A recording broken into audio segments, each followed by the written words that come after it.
Hello বন্ধুরা, সবাইকে স্বাগত জানাই স্টাডি সাকসেস কোচিং সেন্টারে। বন্ধুরা, তোমাদের জন্য আবার চলে এসেছে আর একটি খুবই গুরুত্বপূর্ণ জিকে ক্লাস। তোমরা জানোই আমরা এসএসসি এমটিএস 2025-এ যে এক্সাম হয়েছিল সেই এক্সামের কোশ্চেন আনসারগুলো কিন্তু আমরা এক এক করে কিন্তু আলোচনা করছি। এক একটা শিফট ধরে ধরে 25খানা করে কোশ্চেন আলোচনা করছি এবং প্রত্যেকটা কোশ্চেন আমরা বিস্তারিতভাবে আলোচনা করছি। শুধু কোশ্চেন আনসার নয়, কোশ্চেন আনসারের পাশাপাশি কিন্তু এক্সট্রা ডিটেলস দিচ্ছি, যাতে তোমাদের আপকামিং যে এক্সামগুলো রয়েছে তো সেই এক্সামের জন্য বেশি হেল্পফুল হয় ক্লাসটা। তার জন্য আমরা কিন্তু সেটা চেষ্টা করছি। ঠিক আছে, তোমরা যারা এসএসসি এমটিএস 2026 দেবে তো তোমাদের জন্য কিন্তু অবশ্যই এই ক্লাস খুবই গুরুত্বপূর্ণ। তো আগের ক্লাসগুলো আমরা যে 11খানা ক্লাস করেছি আগে, এটা আমাদের আজকে 12 নম্বর ক্লাস। আগের যে 11খানা ক্লাস করেছি যারা দেখোনি তো অবশ্যই বলবো দেখে নাও। এবং তাছাড়া আমরা এসএসসি এক্সামের জন্যই কিন্তু একদম টপিক ধরে ধরে প্রত্যেকটা জিকের যে টপিকগুলো হয় একদম ইম্পর্টেন্ট টপিক ধরে ধরে কিন্তু আমরা ক্লাস করিয়েছি। তো সেই ক্লাসগুলো যদি দেখতে চাও তার প্লেলিস্ট এই ক্লাসের ডেসক্রিপশানে রয়েছে। তো সেখান থেকে কিন্তু এক এক করে অবশ্যই ক্লাসগুলো দেখে নেবে। আর যদি তোমরা আমাদের কাছ থেকে জিকে এবং ইংলিশের এই এমটিএস এক্সামের জন্য যদি নোটস নিতে চাও, যেটা প্রাইস পড়বে মাত্র 199 টাকা, 199 টাকায় তোমরা কিন্তু আমাদের কাছ থেকে জিকে এবং ইংলিশের ফুল নোটস পেয়ে যাবে, যার ডেমো আমাদের টেলিগ্রামে দেওয়া রয়েছে বা আমাদের হোয়াটসঅ্যাপ নাম্বারে মেসেজ করে বললেই আমরা কিন্তু ডেমোর লিঙ্ক পাঠিয়ে দেবো। তো সেখান থেকে ডেমো দেখবে, দেখে যদি পছন্দ হয় তবেই তোমরা কিন্তু নিতে পারো।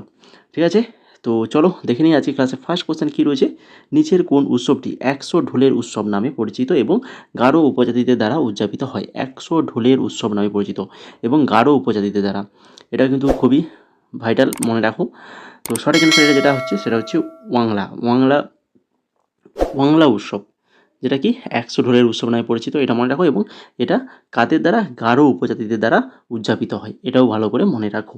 তার সঙ্গে দেখে নাও, ওয়াংলা উৎসব 100 ঢোলের উৎসব নামে পরিচিত বললাম, গারো উপজাতি। তার সঙ্গে এটা মনে রাখো, এটি গারো সম্প্রদায়ের একটি অন্যতম প্রধান নবান্ন উৎসব।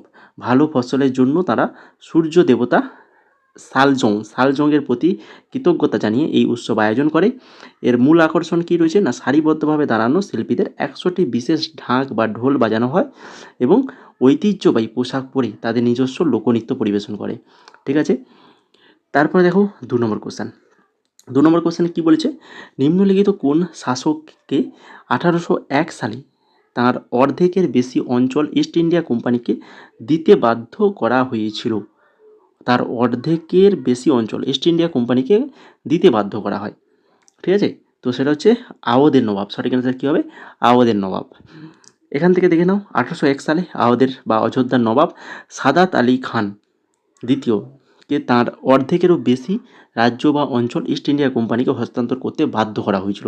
কারণ কি না, লর্ড ওয়েলেসলি কর্তৃক প্রবর্তিত অধীনতামূলক মিত্রতা নীতি। লর্ড ওয়েলেসলি কর্তৃক অধীনতামূলক মিত্রতা নীতির শর্তানুযায়ী ইংরেজ বাহিনীর খরচ মেটাতে ব্যর্থ হওয়ার অজুহাতে নবাবকে এই অঞ্চলগুলো যেমন রোহিলখণ্ড, নিম্নাঞ্চলীয় দোয়াব ছেড়ে দিতে হয়। ঠিক আছে, এগুলো কিন্তু ছেড়ে দিতে হয় নবাবকে। তারপরে দেখো 3 নম্বর কোশ্চেন, পৃথিবীর চারিদিকে চাঁদের ঘূর্ণন কোন কারণে ঘটে? পৃথিবীর চারদিকে চাঁদ ঘোরে, এটা তো আমরা জানি, তাই কি না? তো এই চাঁদের ঘূর্ণন কিসের কারণে হয়? কেন্দ্রাভিমুখী বল, না চৌম্বক ক্ষেত্র, না ঘর্ষণ বল, না ত্বরণ? সঠিক অ্যান্সার কী হবে? না হচ্ছে কেন্দ্রমুখী বল। কেন্দ্রমুখী বলের কারণেই কিন্তু ঘোরে। দেখে নাও, পৃথিবী অভিকর্ষ বল চাঁদকে নিজের দিকে আকর্ষণ করে। এই অভিকর্ষ বলেই মহাকাশে চাঁদকে পৃথিবীর চারপাশে নির্দিষ্ট কক্ষপথে ঘোরাতে প্রয়োজনীয় কেন্দ্রমুখী বল হিসেবে কাজ করে। তারপরে দেখো 4 নম্বর কোশ্চেন, আগস্ট 2025 পর্যন্ত বৃহস্পতি গ্রহের কয়েকটি উপগ্রহ আন্তর্জাতিক জ্যোতির্বিজ্ঞান সংঘ কর্তৃক আনুষ্ঠানিকভাবে স্বীকৃতি পেয়েছে? আনুষ্ঠানিকভাবে স্বীকৃতি পেয়েছে কতগুলো বৃহস্পতির? না হচ্ছে 95টা গ্রহ।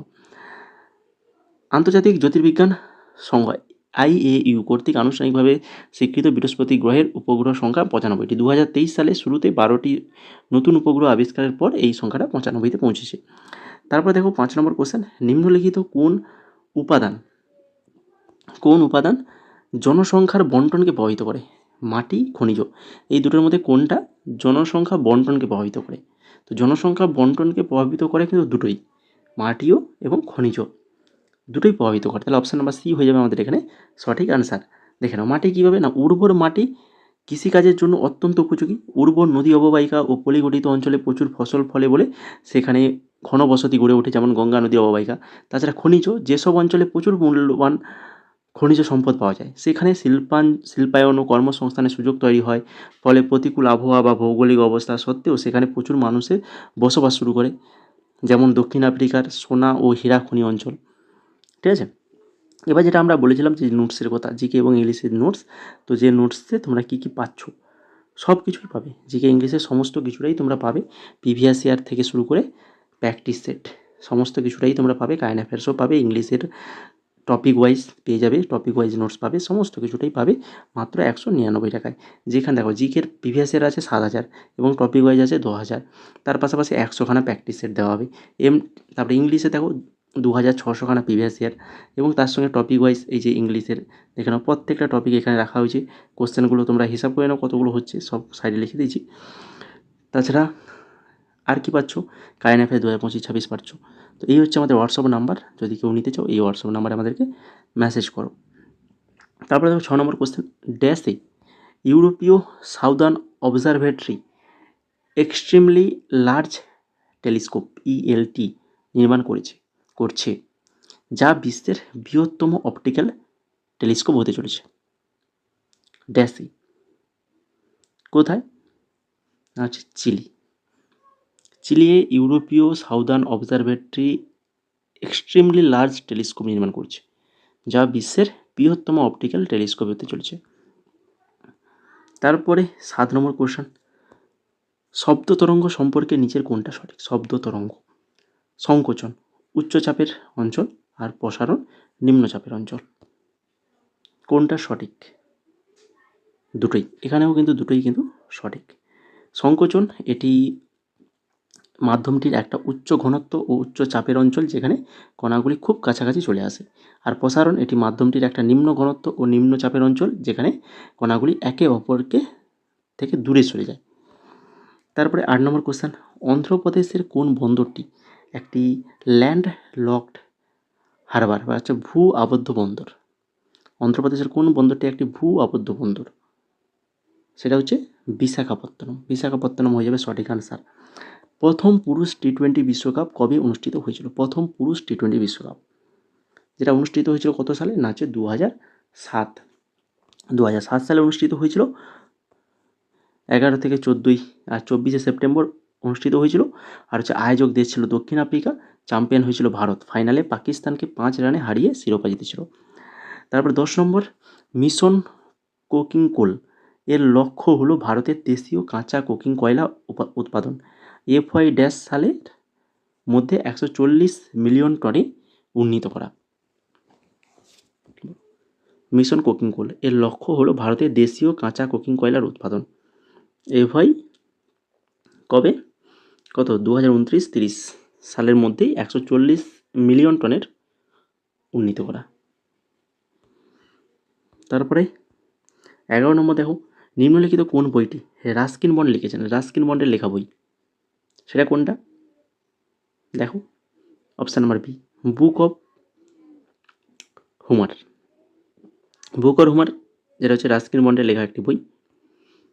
তারপরে আর বাকি যে বইগুলো রয়েছে, দ্য নেমসেক এটা হচ্ছে ঝুম্পা লাহিড়ীর লেখা, দ্য প্লেস অফ ইলিউশনস যেটা হচ্ছে চিত্রা ব্যানার্জি দিবাকারুণীর লেখা, দ্য ইমমোর্টালস অফ মেলুয়া যেটা হচ্ছে অমিশ ত্রিপাঠীর লেখা কিন্তু বই। এই বইগুলোও কিন্তু ভেরি ভেরি ইম্পর্টেন্ট, এগুলোও কিন্তু তোমাদের এক্সামে আপকামিং পরবর্তী যে 2026-এর এক্সামে কিন্তু তোমরা দিতে পারে, নোট ডাউন করে রাখো। ভারতের ডেডিকেটেড ফ্রেইট করিডোর DFC প্রকল্পের ধারণা প্রথম কবে করা হয়েছিল। ভারতে যে DFC প্রকল্প ডেডিকেটেড ফ্রেইট করিডোর প্রকল্পের ধারণা প্রথম কবে করা হয়েছিল, এটা করা হয়েছিল 2005 সালে। 2005 সালে করা হয়েছিল। 2005 সালের এপ্রিল মাসে ভারত ও জাপানের যৌথ ঘোষণার মাধ্যমে প্রথম এই ধারণার কথা জানানো হয় এবং তৎকালীন রেলমন্ত্রী লালু প্রসাদ যাদব 2005 থেকে 6 সালে রেল বাজেটে এটি আনুষ্ঠানিকভাবে উপস্থাপন করেন। তারপর দেখো 13 নম্বর কোশ্চেন, বিং ইন্ডিয়া বইটির লেখক কি। বিং ইন্ডিয়ান বইটির লেখক কি। বইটির লেখক হচ্ছেন কে, পবন কে বার্মা। অপশান নাম্বার বি হয়ে যাবে সঠিক অ্যান্সার। বাকি যারা রয়েছে তাদেরও দেখে নাও। সালমান খুরশদি, সালমান খুরশদির লেখা sunrise over Ayodhya, nationhood in our times. Anuja Chandramouli লেখা বই হচ্ছে Arjuna, Arjuna tales of the prophet of the Kurukshetra. আর হচ্ছে রবি সুব্রমণ্যমের লেখা বই ইফ গড ওয়াজ এ ব্যাংকার। তো এই যে তিনটে নামের তিনজনের তিনটা বইয়ের কথা বললাম, মনে রাখো ভালো করে। নিম্নলিখিত কোনটি জুডো বেল্টের একটি ধরন নয়? জুডো বেল্টের একটি ধরন নয় কোনটা? Rainbow belt, brown belt, red and white belt, আর হচ্ছে ব্ল্যাক বেল্ট। যার মধ্যে যেটা নেই, এই যে জুডো বেল্টের মধ্যে যেটা নেই সেটা হচ্ছে রেনবো বেল্ট। রেনবো বেল্ট বলে কোনো বেল্ট হয় না। কী কী হয় দেখো, জুডোতে দক্ষতা ও র্যাঙ্ক অনুযায়ী সাদা, হলুদ, কমলা, সবুজ, নীল, ব্রাউন, ব্ল্যাক এবং উচ্চতা ড্যানের জন্য red and white, red belt এগুলো হয়। তবে রেনবো বেল্ট নামে কোনো বেল্ট নেই। তারপর দেখো চেল্লাইয়া কমিটি আমদানি শুল্কের হার যুক্তিসঙ্গত ও কমানোর সুপারিশ কোন সালের জানুয়ারিতে করেছিল? চেল্লাইয়া কমিটি আমদানি শুল্কের হার যুক্তিসঙ্গত ও কমানোর সুপারিশ কোন সালের জানুয়ারিতে করেছিল?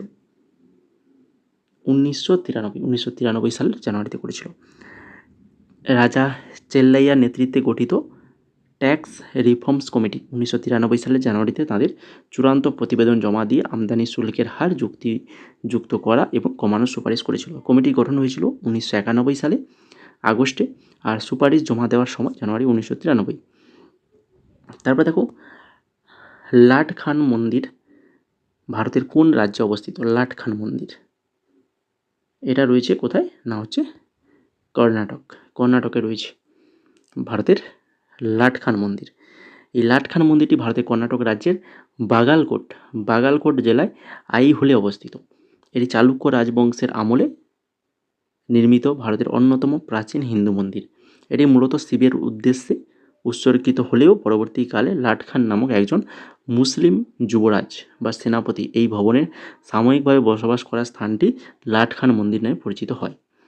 তারপরে দেখো 17 নম্বর কোশ্চেন, সাঁচি স্তূপের প্রবেশদ্বারগুলি কোন কাহিনীর দৃশ্য চিত্রিত করা ভাস্কর্যের জন্য বিখ্যাত? সাঁচি স্তূপের প্রবেশদ্বারগুলি কোন কাহিনীর দৃশ্য চিত্রিত করা ভাস্কর্যের জন্য বিখ্যাত? জাতক কাহিনী। কী কাহিনী? জাতক কাহিনী। দেখে নাও, সাঁচি স্তূপের চারপাশের 4টি প্রবেশদ্বার বা তোরণ গৌতম বুদ্ধের পূর্বজন্মের জাতকের গল্প এবং তার জীবনের নানান গুরুত্বপূর্ণ ঘটনার ভাস্কর্য খোদাই করা হয়েছে। অনুপস্থিতি, এই ভাস্কর্যগুলোতে বুদ্ধকে সরাসরি মানুষের আকারে না দেখিয়ে ছাতা, পদ্ম, চরণচিহ্ন বা বোধিবৃক্ষের মতো চিহ্নের মাধ্যমে ফুটিয়ে তোলা হয়েছে। তারপরে 18 নম্বর কোশ্চেন, নিম্নলিখিত কোনটি ডাল্টনের পরমাণুবাদ তত্ত্বের একটি স্বীকার্য? ডাল্টনের পরমাণুবাদ তত্ত্বের একটা স্বীকার্য দেখো দুখানে, সমস্ত পদার্থ অত্যন্ত ক্ষুদ্র কণিকা দ্বারা গঠিত যেগুলিকে পরমাণু বলা হয় এবং তারা রাসায়নিক বিক্রিয়ায় অংশগ্রহণ করে। আর পরমাণু অবিভাজ্য কণিকা যেগুলি রাসায়নিক বিক্রিয়া সৃষ্ট বা ধ্বংস করা যায় না। কোনটা হবে? দুটোই। পরমাণু ডাল্টনের স্বীকার্যের মধ্যে দুটোই রয়েছে, দুটোই স্বীকার্য। দেখে নাও কি, আরেকবার পড়ে নাও, সমস্ত পদার্থ অত্যন্ত ক্ষুদ্র কণিকা দ্বারা গঠিত যেগুলিকে পরমাণু বলা হয় এবং তারা রাসায়নিক বিক্রিয়ায় অংশগ্রহণ করে। খুব ভালো কথা। এবং পরমাণু হচ্ছে অবিভাজ্য কণিকা যেগুলি রাসায়নিক বিক্রিয়ার সৃষ্টি বা ধ্বংস করা যায় না। তারপরে 1932 সালে যে চ্যাডউইক কোন উপপরমাণু কণার আবিষ্কার করেছিলেন? 1932 সালে জেমস চ্যাডউইক কোন উপপরমাণু কণার আবিষ্কার করেছিলেন? চ্যাডউইক আবিষ্কার করেছিলেন হচ্ছে নিউটন আবিষ্কার করেছিলেন। তাই কি না? নিউটন একটি আধানহীন অর্থাৎ চার্জহীন পরমাণু নিউক্লিয়াসে অবস্থিত সাব অ্যাটমিক কণা, যা 1932 সালে স্যার জেমস চ্যাডউইক আবিষ্কার করে। তাছাড়া ইলেকট্রন কে করেছেন? J Thomson. প্রোটন করেছেন আর্নেস্ট রাদারফোর্ড, আর হচ্ছে আলফা কণা আর্নেস্ট রাদারফোর্ড। তারপরে 20 নম্বর কোশ্চেন, অর্জুন পুরস্কার প্রাপ্ত প্রমোদ ভগবত কোন খেলার সাথে যুক্ত? অর্জুন পুরস্কার প্রাপ্ত প্রমোদ ভগবত যিনি ব্যাডমিন্টনের সাথে যুক্ত। তারপরে নিম্নলিখিত কোনটি অ্যাসিটিক অ্যাসিডের প্রাকৃতিক উৎস কোনটা? ভিনিগার হয়ে যাবে সঠিক অ্যান্সার।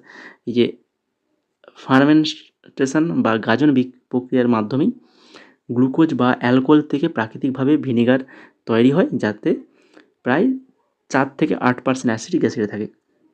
22 নম্বর কোশ্চেন, সপ্তম পঞ্চবার্ষিকী পরিকল্পনা কবে শুরু হয়? সপ্তম পঞ্চবার্ষিকী পরিকল্পনা যেটা শুরু হয়েছিল কবে না হচ্ছে 1995 সালে শুরু হয়েছিল। দেখো 1995 থেকে 1990 এর মেয়াদ ছিল। আর হচ্ছে প্রধান উদ্দেশ্য খাদ্যশস্য উৎপাদন বৃদ্ধি, কর্মসংস্থান সৃষ্টি এবং উৎপাদনশীলতা বাড়ানো। আর তৎকালীন প্রধানমন্ত্রী কে ছিলেন না হচ্ছে রাজীব গান্ধী ছিলেন সে সময়। 23 নম্বর, মানবদেহে দ্রবণীয় নাইট্রোজেনযুক্ত বর্জ্য পদার্থ কিডনির কোন অংশ দ্বারা অপসারিত হয়? আমাদের মানবদেহে দ্রবণীয় যে নাইট্রোজেনযুক্ত যে বর্জ্য পদার্থগুলো সেগুলো কিডনির কোন অংশ দ্বারা অপসারিত হয়? সেগুলো কিডনির নেফ্রন দ্বারা কিন্তু অপসারিত হয়। মানবদেহে দ্রবণীয় নাইট্রোজেনযুক্ত বর্জ্য পদার্থ পরিশ্রুত ও অপসারণ করার কাজটি মূলত কিডনির নেফ্রন দ্বারা সম্পন্ন হয়। নেফ্রনের সুনির্দিষ্ট অংশগুলো রয়েছে, যার কাজ দেখে নাও গ্লোমেরুলাস এবং ব্রোমেন্স ক্যাপসুল। রক্তে অতিরিক্ত চাপ ব্যবহার করে রক্ত থেকে দ্রবণীয় নাইট্রোজেনযুক্ত বজ্র এবং অন্যান্য তরল ছেঁকে পৃথক করে। আর বৃক্কীয় নালিকার কাজ কী রয়েছে না হচ্ছে পরিশ্রুত তরল থেকে প্রয়োজনীয় জল ও খনিজ উপাদান পুনরায় শোষণ করে এবং বজ্র পদার্থকে মূত্র হিসেবে বের করে দেয়। তারপরে 24 নম্বর, চন্দ্রগুপ্ত মৌর্য আলেকজান্ডারের রেখে যাওয়া গ্রিক শাসকদের পরাজিত করেছিলেন ভারতের কোন অঞ্চলে? চন্দ্রগুপ্ত মৌর্য আলেকজান্ডারের রেখে যাওয়া যে গ্রিক শাসক তাদেরকে পরাজিত করেছিলেন ভারতের কোন অঞ্চলে? হচ্ছে উত্তর পশ্চিম অঞ্চলে। চন্দ্রগুপ্ত মৌর্য আলেকজান্ডারের রেখে যাওয়া গ্রিক শাসকদের উত্তর পশ্চিম ভারত এবং সিন্ধু উপত্যকা অঞ্চলে পরাজিত করেছিলেন। পাঞ্জাব, সিন্ধু এবং পেশোয়ার সহ উত্তর পশ্চিম সীমান্ত অঞ্চল থেকে গ্রিক শাসকদের বিতাড়িত করে তিনি কিন্তু মৌর্য সাম্রাজ্যের অন্তর্ভুক্ত করেন। তারপরে 25 নম্বর কোশ্চেন, আজকে ক্লাসের last question, lion and peacock নৃত্যটি ভারতের কোন রাজ্য বা কেন্দ্রশাসিত অঞ্চলের লোকনৃত্য? লায়ন অ্যান্ড পিকক না, এটা হচ্ছে অরুণাচল প্রদেশের একটি লোকনৃত্য। দেখে নাও, সিংহ ও ময়ূর, লায়ন অ্যান্ড পিকক নৃত্যটি ভারতের অরুণাচল প্রদেশের রাজ্যের মনপা জনজাতির একটি ঐতিহ্যবাহী লোকনৃত্য। মনপা, এই নাচটি মনপা উপজাতির একটি অত্যন্ত জনপ্রিয় মুখোশ নৃত্য। সাধারণত পশু পাখির জীবনযাত্রাকে সম্মান জানাতে এবং বিভিন্ন উৎসব অনুষ্ঠানে এই নাচ পরিবেশিত হয়।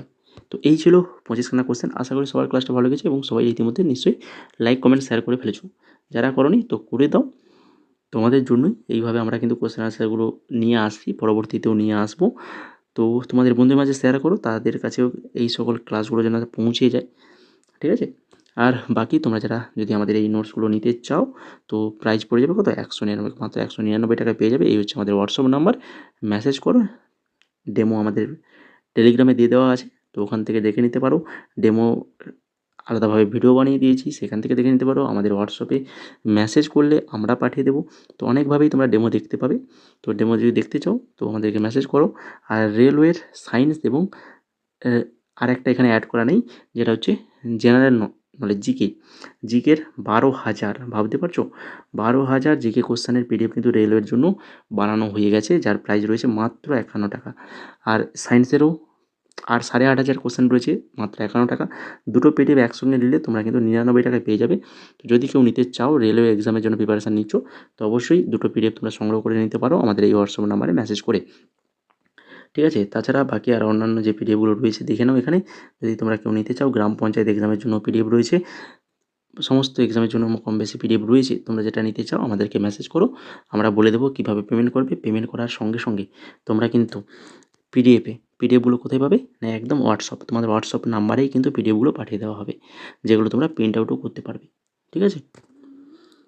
তো দেখো কোনটা তোমরা নিতে চাও।